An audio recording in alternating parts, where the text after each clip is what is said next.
Hi, everyone. Happy New Year. I hope that everyone's 2021 is off to a wonderful start. And I'm excited to be back sharing our weekly tips for Motivation Monday. We were off for a few weeks for the holidays. And in the meantime, I have put together a long list of exciting content that we'll be bringing to you every single week on Monday, most of it related to the CPA exam, but in the case of today, a lot of the content actually carries over into other aspects of your life as well, which is what I really love about it. So, even if you are wrapping up or in the final stages of your CPA exam journey, my hope is that you'll be able to take some of these tips and tools and apply it to the tail end of your exam journey, and then also apply it to future goals or future endeavors that you take in your career. So, for today, because it is our first Motivation Monday of the year, we are going to be talking about goal setting. Now, I don't know about you, but I got a lot of emails over the last 11 days or so talking about goal setting, whether it was specific to the CPA exam or just from the other blogs and influencers that I follow. I feel like everybody has been talking about goals, specifically New Year's resolutions. So I wanted to, I guess, get in the mix, but in a different way. So I promise that this is not like every other goal setting conversation or article that you have read.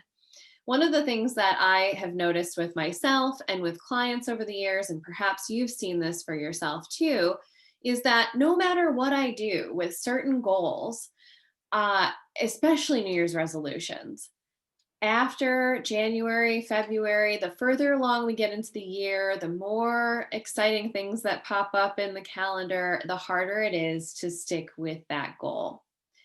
And it started me thinking about why is that it's so challenging for us to stick with certain goals while other goals are pretty easy for us to attain. And I've been learning and exploring a little bit more about helping adults change specifically, which all of us here, I imagine, are adults, maybe young adults, but that still counts. And what I found is that there actually are a few specific things that we can do to help ourselves in achieving our goals and creating, more importantly, sustainable change. So, again, whether that is a health and fitness goal that you have for yourself, maybe some lifestyle goals, some financial goals, or with the CPA exam to create steady habits that are sustainable and something that you can stick with, all of these tips and tools that I'm about to share with you will help. And I'll also share with you some of the things that we typically do that may be inadvertently actually making your attaining goals even more challenging, which we don't need that. We're already setting challenging stretch goals likely. We don't need anything going on for us that makes that harder, I don't think. Do you? Okay. So, what we're after here is long term sustainable change. Again, this is true for any goal that you set, especially and in particular with the CPA exam. We want to set goals and create habits that allow you to stick with and be consistent with your study process and allow you to achieve that goal of passing the exams within your time frame that you've set. But again, this could be for any sort of health and fitness, financial, personal, any sort of goal that you set, then maybe you have set for this year. What I'd invite you to do is, as we talk through these different tools, it's not necessarily about ditching the goals that you may have just set for yourself for the year, but rather, why don't you evaluate what you could do differently, how you might frame these goals for 2021 to increase your chances of being able to stick with it and sustain this new habit or new skill that you're developing. So, long term sustainable change happens for adults only when we want to change or when we feel we need to change. That's different from when we feel like we have to change. So let me give you a distinction. A need to change might be that the doctor says you have to lose weight because you are pre diabetic and you're at risk of all these other health conditions. That may be an example of a need to change. For other people, In fact, some people don't take that as a need to change. They may take that as a have to change, something that they are obligated to do. Now, to be clear, people can sustain change from both of those perspectives, whether it's a have to or a need to and want to. But one is just going to be easier than the other. Another example might be passing the CPA exam, for example. It is a goal that tends to be, for a lot of people, something that they feel they have to do because my job requires it. But if we can shift that or explore a little bit deeper the things that you truly want in your life, things that excite you, that call you forth. Now, that might not be the CPA exam in particular, but what might be exciting to you is this idea of being a CFO or being a business owner one day, maybe 10, 15 years out in the future. If we can somehow tie our goals shorter term to that bigger picture vision, that thing that we really want, you're going to be much more effective at creating sustainable change. So, again, the first thing to be looking at with the goals that you set, and really the first tip for this video, is to evaluate whether the goals you're setting are things that you feel like you ought to do or are obligated to do. Or on the flip side, are they things that you really want and need to do? So make sure that as many of the goals as possible of yours, and really we shouldn't have that many. When I'm coaching somebody, generally we stick within the context of 2 or 3 major projects. The reality is we don't have the capacity to take on much more than that. And if you do, if you find yourself with 8 or 10 goals, they're likely going to have incremental progress as opposed to large, transformation, for example. So 2 to 3 main goals is a good target for you to have, a good number. And we want to make sure that they are tied to things that you want and need to do. One way that you can do that, actually, before we get to how, I want to share with you a little bit more about why that's important. When we have a goal or when we have an idea of something that we want to do or we need to do, research shows and personal experience shows that that does make it a lot easier and increase the likelihood that we're going to sustain that change or be able to stick with that goal or that habit.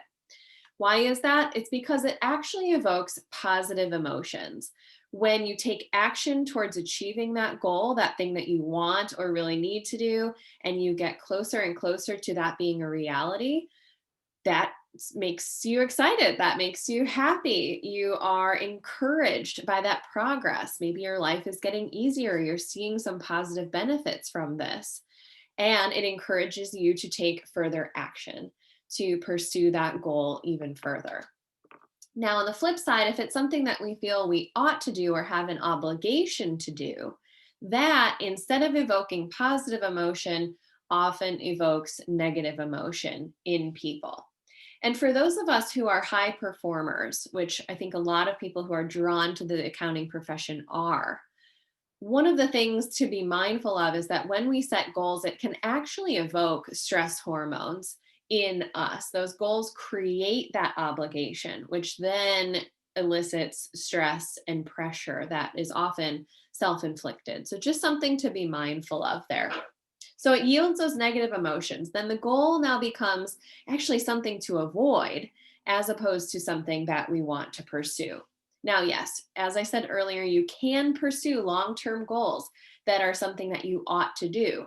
Just generally, if we stay there with just something you ought to do or obligated to do, the journey is not going to be as pleasant. It's going to be something that you have to really use willpower to power through that journey and you may experience some setbacks along the way. So, if we can make this an easier experience for you to achieve your goals, why wouldn't we do that? It's a no brainer.